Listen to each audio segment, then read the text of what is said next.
गए थे अनेकों स्थानों पर ये आपका बड़हालटू नृत्य हो चुका है और हर जगह यह माना है कि इन सिरमौरी हाटी समुदाय के लोक कलाकारों ने अभी तक अपनी आदिम परंपराओं को बचाए रखा है। इस ड्रेस को रिसर्च करने में, इसको खोजने में लगभग 10 साल का समय लग गया था। भेड़ बकरी की खाल होती थी उस समय, ये अनाज के लिए उपयोग की जाती थी। वो अनाज के जो खलटे बोलते हैं हमारे पहाड़ी में, उससे ये पुरुष का परिधान और महिलाओं के परिधान के लिए जो वुलन जो टच है हमारा, उसमें उनको इस तरह आकार दिया गया, लगता कि भेड़ की खाल हो। प्लाजो टाइप कुछ है जो आजकल फैशन में लड़कियां पहनती हैं, तो क्या लगता है मैडम कि ये फैशन मतलब यहीं से आया है प्लाजो का? कि आराध्य इष्ट देव शिरगुल महाराज की आराधना, ये भेड़ बकरी पालक, भेड़ बकरी बड़हालटू, भेड़ बकरी के पालकों के बच्चे, बड़हाड़ा भेड़ बकरी पालक, भेड़ भेक करने वाली, जैसे कि जो कि भेक की आवाज़ निकालते हो वो भेड़ हो गई। और जो उनका ओबरा है, जो जिसको ओबरा कहते हैं, वो बड़हाड़ कहते हैं उसको, आप जो उनका एक जहाँ वो रहते हैं, तो इसलिए उनको पालने वाले हम सब बड़हाड़े हो गए। वो जो भेड़ बकरी की यूज खाले वो पहन के वहाँ मस्ती की रात भर अपना। आज ना आप फायर कैंप बोलते हैं, कैंप फायर बोलते हैं। हाँ, नया फायर टाइम तो जो आज के लोग हम फायर कैंप करते हैं, पार्टी वगैरह करते हैं, तो वो हमारे हिमाचल का पुराना कल्चर, हम बड़े पुराने समय से। Sponsored by Ratan Singh Saraf and sons, 1928 से आपकी सेवा में, एंड स्वर्णलोक, आपके यादगार पलों के लिए बेहतरीन ज्वेलरी। दर्शकों, आपका स्वागत है इस खास रिपोर्ट में। मैं आपको बताऊं कि इस वक्त मैं जिन लोगों के साथ खड़ी हूं, हाटी समुदाय के ये लोग हैं। और अगर आप इन लोगों की ड्रेसेस देखेंगे, देखिए आप ड्रेस देखिए, आप परिधान देखिए, गजब परिधान है, बहुत यूनिक आपको भी इस वीडियो में देखने को मिलेगा। और इनसे जानेंगे हम सारा कि भाई क्या कल्चर है, कि आज यहाँ पर क्या ये परफॉर्म करने वाले हैं। तो इसीलिए ये बात करने के लिए अभी जोगिंदर जी हैं हमारे साथ। सर, सबसे पहले आपका और पूरे ग्रुप का हमारे चैनल पर स्वागत है। जी नमस्कार, धन्यवाद। सर, सबसे पहले ये बताइए, अपनी ड्रेस के बारे में बताइए कि कहाँ से ये ड्रेस इजाद हुई, अभी ये बनी है या पहले से आती है? देखो मैम, इस ड्रेस को रिसर्च करने में, इसको खोजने में लगभग 10 साल का समय लग गया था। लगभग 2011 में ये ड्रेस हम बनाकर साथ लाए हैं। हमारे वरिष्ठ गुरु पद्मश्री अंसरेख जी और मैं स्वयं, गोपाल हब्बी, सरोज, रामलाल और सभी कुछ लोग कलाकार भी खड़े हमारे साथ। ये सब लोग, हम लोगों ने गांव-गांव जाकर इस बारे में बात किया, परिधानों को खोजा। उसके पश्चात ये जो परिधान है, ये कंप्लीट सारे खाले हैं ये। अच्छा, ये खाल है, किस चीज़ की खाल है? यूज्ड खाल है ये, जो कि भेड़ बकरी की खाल होती थी उस समय, ये अनाज के लिए उपयोग की जाती थी। वो अनाज के जो खलटे बोलते हैं हमारे पहाड़ी में, उससे ये पुरुष का परिधान और महिलाओं के परिधान के लिए जो वुलन जो टच है हमारा, उसमें उनको इस तरह आकार दिया गया, लगता कि भेड़ की खाल हो, क्योंकि गर्ल्स कई बार खाल नहीं पहन पाती है। यह नृत्य तैयार करने में बहुत समय लगा है और इन खालों का और वुलन कपड़ों का इस्तेमाल किया गया है। इसी प्रकार ये बिनुआ है, हमारे बिनुआ बोलते हैं। जो जटाएं लगाई है या टोपी पूरी? ये जो इसको, हाँ, इसको थोड़ा आकार बड़ा कर दिया, क्योंकि ये एक स्वांग नृत्य भी है हमारा सिरमौर का। तो ये किंद्रा बोलते हैं हमारे बर्तन, जब भी आप पानी ढोते हैं तो बिनुआ बोलते हैं। हाँ, शायद आपका हमारे यहाँ पे मंडी में बिन्नू भी बोलते हैं, बिन्ना बोलते हैं। हाँ मैम। तो ये जो हमारे परिधान, ये भाला है, क्योंकि उस समय हम लोग ट्राइब्स थे, जंगली थे हम लोग, खानाबदोश लोग थे, घुमंतु जीवन था हमारा। इसलिए ये क्यों भाला रखा है, ताकि हमारा जो है, उस समय तो ये सिर्फ लकड़ी पहनी होती थी, अब थोड़ा उसको चेंज किया गया, क्योंकि उस समय हम जंगली जानवरों से सुरक्षा कर सके मैम। और ये जो दराट इनके पास, ये भेड़ बकरी को जो उनको, हमें कोई पत्तियां काटनी अगर बहुत ऊंची, तो उसको ऐसे मार दिया तो भेड़ बकरियां वहाँ फिर वो पत्तियां खाती थी। और साथ ही मैं आपको बता दूं दर्शकों, एक बार अभी हम यहाँ पे थे, मोनिका मैम ने ये बात पॉइंट आउट की। जैसे इनकी ड्रेस देखेंगे आप, तो नीचे जो आप इनका पजामा देख रहे हैं, हालांकि इन्होंने ये पूरा ऐसे मतलब कवर किया, राइट मैम, लेकिन ये अगर आप नजर मारेंगे ना नीचे, तो आपको ये लगेगा कि प्लाजो टाइप कुछ है जो आजकल फैशन में लड़कियां पहनती हैं। तो क्या लगता है मैडम कि ये फैशन मतलब यहीं से आया है प्लाजो का? हो सकता है मैम, शायद, क्योंकि पुराने के बहुत ज़्यादा। बिल्कुल, हम देख रहे हैं कि पुरानी चीज़ें जो रिवाइव हो रही हैं, नई नई उसमें आकार या शेप लेके हम लोग यूज़ कर रहे हैं। और सर, विधाओं के बारे में बताइए, आपकी सिरमौर की कितनी विधाएं हैं? सिरमौर में अनेकों विधाएं हैं। अगर आप सिरमौर का शिलाई क्षेत्र देखो, शिलाई क्षेत्र में आप बूढ़याचू है, वहाँ का एक अलग नृत्य होता है हमारा, जिसे हम कहते हैं, उसमें लंबी कथाओं के गीत हैं हमारे। और इसी प्रकार जो हमारा राजगढ़ क्षेत्र है, यहाँ का ठोडा नृत्य है, सिंटू नृत्य है। सिंटू मीन शेर भालू आदि, जो कि आदिकालीन हमारा लगभग 500 साल पुराना है। ये बड़ाल्टू लेकर आए हैं। नाटी की परंपराओं में रिहाल्टी गृह है आपका जो कृष्ण जन्माष्टमी की परंपराएं हैं उसमें दीपक नृत्य है, परात नृत्य है, अनेकों लोक विधाएं सिरमौर के अंदर है। और उसी प्रकार कृष्ण जन्माष्टमी से जुड़ा एक और नृत्य है जिसे डगियाई नाच कहते हैं, उस पर हम अभी रिसर्च कर रहे हैं।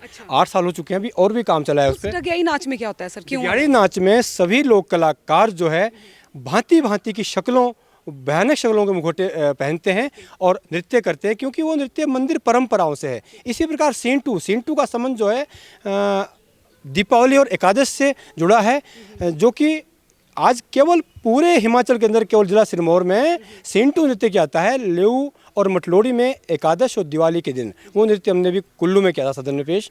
और इसी प्रकार जो बड़ाल्टू नृत्य है इसके पीछे बड़ा इतिहास, इसका एक दंत कथाएं भी और इतिहास भी है, क्योंकि आराध्य इष्ट देव श्रीगुल महाराज की आराधना ये भेड़ बकरी पालक, भेड़ बकरी बड़ाल्टू भेड़ बकरी के पालकों के बच्चे, बढ़ाड़ा भेड़ बकरी पालक, भेड़ भेक करने वाली, जैसे कि जो कि भेक की आवाज़ निकालते हो वो भेड़ हो गई। और जो उनका ओबरा है, जो जिसको ओबरा कहते हैं, वो बढ़ाड़ कहते हैं उसको, आप जो उनका एक जहाँ वो रहते हैं, तो इसलिए उनको पालने वाले हम सब बढ़ाड़े हो गए। तो ये बड़ाल्टू नृत्य इसका नाम दिया गया। और ये नृत्य उस समय का है जब आदिकाल में हमारे भेड़ बकरी पालक ठंडे क्षेत्रों में सर्दी होने के कारण एक गते भादों को गर्म इलाके की ओर पलायन करते थे।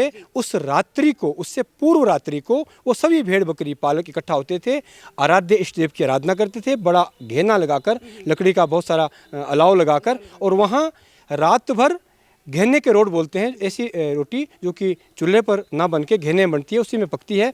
और साथ में मैडम उसी वक्त हम उस रात को स्वांग नृत्य करना, राख चेहरे पर मलनी, आज तो पाउडर लगाया हमने, रात भर नृत्य करना और हंसते खेलते गर्म इलाके की ओर पलायन करने से पूर्व सुबह 4 बजे शिरगुल महाराज की आराधना करके खेल आएगी शिरगुल महाराज के उसके गुरु को, और उनसे हम अपने मवेशियों की सुरक्षा के लिए चावल लेंगे और गर्म इलाके की ओर निकल जाएंगे। सर अच्छा, जैसे आपने ये बताया कि उनका ये तो बिनने वाला है टोपी का, ठीक है, तो ये इसी का मॉडिफाइड रूप है या इसको कुछ अलग बोलते हैं जो आपने लगाया? इसको ये मानो आपकी, ये हमारा जो है जब हम लोग मश्क का उपयोग किया करते थे तो वो उसी प्रकार, जैसे मश्क पाने के लिए, उसी प्रकार आटे के लिए हम जो है घराट जाया करते थे, तो उसके लिए खलटा बोलते हैं, हमारे खलटू का उपयोग करते थे।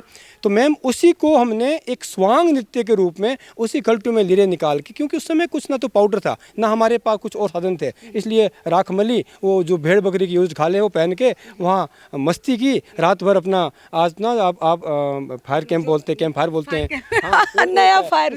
उस टाइम तो मॉडर्न चीज़ नहीं थी जी, उस टाइम तो आदिकालीन रूप से हम लोग स्वयं अपने स्वभाव से रहा करते थे। और ये उस समय की बात है जब शायद हमारे बुजुर्गों के पास हिमाचल क्षेत्र में हमारे पास कपड़ा ना होता था और ना हमारा कोई स्थायी कोई निवास था जी। उस समय हम गुफाओं में रहते थे, रोड़ों में रहते थे हमारी, क्योंकि भेड़ जो है सबसे कमज़ोर पशु माना जाता है, उसको काबू करना आसान है। उसको पकड़ा और उसको पहले उसको हमें खाने का उसका उपयोग किया, दूध भी उसका उपयोग किया, खाले में उसी की उपयोग की, ऐसा हमारा मानना है जी। और जैसे सर अभी एक इंटरेस्टिंग बात आपने बोली फायर कैंप, तो दर्शकों जो आज के लोग हम फायर कैंप करते हैं, पार्टी वगैरह करते हैं, तो वो हमारे हिमाचल का पुराना कल्चर, हम बड़े पुराने समय से वही, जैसे इन्होंने बोला फायर कैंप, जो हम मतलब जैसे आग जला के चारों तरफ लोग जो है अपना नृत्य करते थे, पूरी रात जो है कीर्तन भजन करते थे, जो भी इंजॉय करते थे अपना। और मैं आपसे इस नृत्य से जुड़ा एक संदर्भ जोड़ना चाहता हूँ। दिल्ली गए थे हम लोग, तो वहाँ उस समय के संस्कृत मंत्री डॉक्टर महेश शर्मा जी थे। जैसे हम देखा, हमें ये कहाँ से टीम है कि सिरमौर से, वेरी गुड यार, इन लोगों ने कल्चर बचाया है, वरना आज ट्राइबल कल्चर में प्लास्टिक कल्चर मिल चुका है। और हमें अभी हम सूरत गए थे, मुंबई गए थे, अनेकों स्थानों पर ये आपका बड़ाल्टू नृत्य हो चुका है। और हर जगह यह माना है कि इन सिरमौरी हाटी समुदाय के लोक कलाकारों ने अभी तक अपनी आदिम परंपराओं को बचाए रखा है। क्या बात है, बहुत अच्छी बात कही सर आपने। और हम चाहते हैं कि जो हमारा कल्चर है वो ऐसे ही सरवाइव करे आगे तक और बचा रहे सर, हमारी भी यही कोशिश है। और अभी चलिए आपका नृत्य जो बड़ाल्टू आज मंडी में परफॉर्म करेंगे ये, तो उसकी आपको झलकियाँ दिखाते हैं।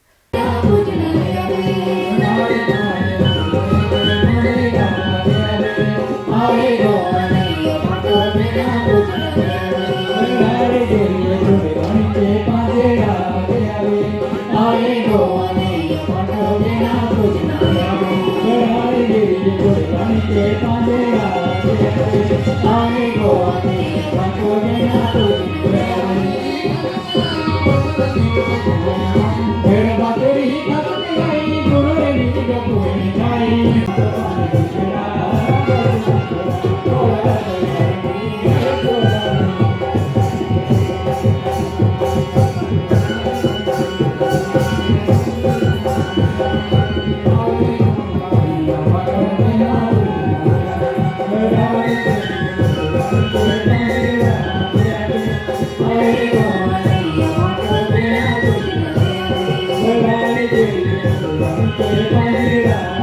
फेसबुक पर पोल स्टार हिमाचल का पेज लाइक करें और यूट्यूब पर हमारा चैनल सब्सक्राइब करना ना भूलें।